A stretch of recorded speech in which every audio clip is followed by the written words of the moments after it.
Không đi. Vô nè. Bà. Đi gì? Xì con cạp. Vô nè. Nó. Đám thnào. Đám thnào. Biết nè. Vịt lẹ cái cạp hay vịt lẹ mà. Lẹ mà. Bà. Đèn. Đi gì?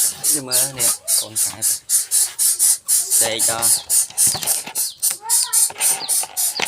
Đi gì? Đi.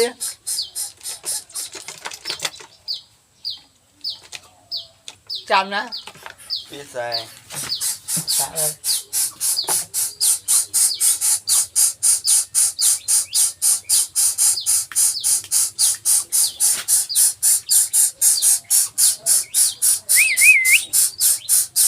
Rồi. Mua luôn. Bà. Nè. Không nè. Đang là. Nè. Không nè. Hai chmù.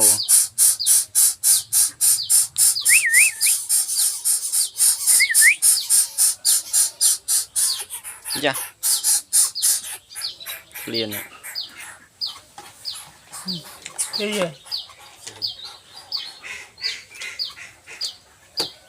Nó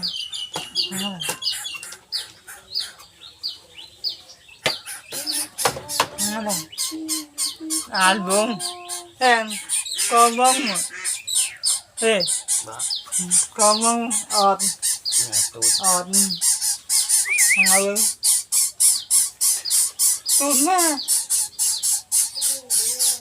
gì nữa ha ê ha cho đây tặng cho đây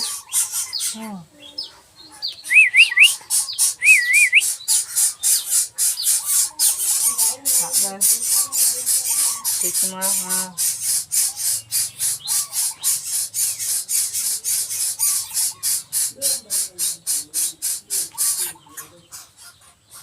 anh vừa bánh lớn nó khơi trong tay ta nó lên được anh khổ thật bánh nha cho cái anh không có thật chứ có thể ơi nó ơi hoa ngày tay đường người thân chân đi có thể ơi hoa ta làm đậu cười thôi đi mua một bao thì ơi việc thì ơi nó thắng việc nó cái việc nó được đặt đậu việc để mình bao một tia đọc về lực lượng nó mình đọc lên nó đọc về ai cũng mà đọc mình nó mình chú biết đấy ha việc việc đó nó đọc về anh biết đâu đọc về bay à cùng cái anh ở đây phở vợ thì em về đây phở thì anh giờ có nhiều giống anh đấy thà giờ có chữ luôn ở về việc hẹp đấy ở đây đọc lên thích mà Bác sĩ. cái gì? Hả? Bà gì? Vậy bà gì? Bà.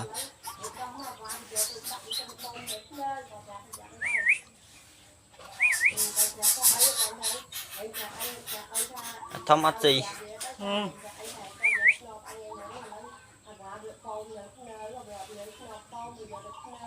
Thích gì?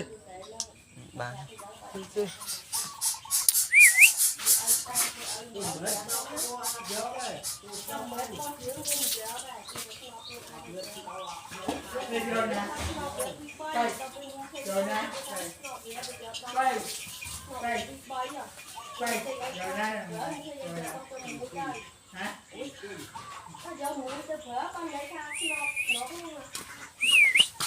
Dạ, hốt đó.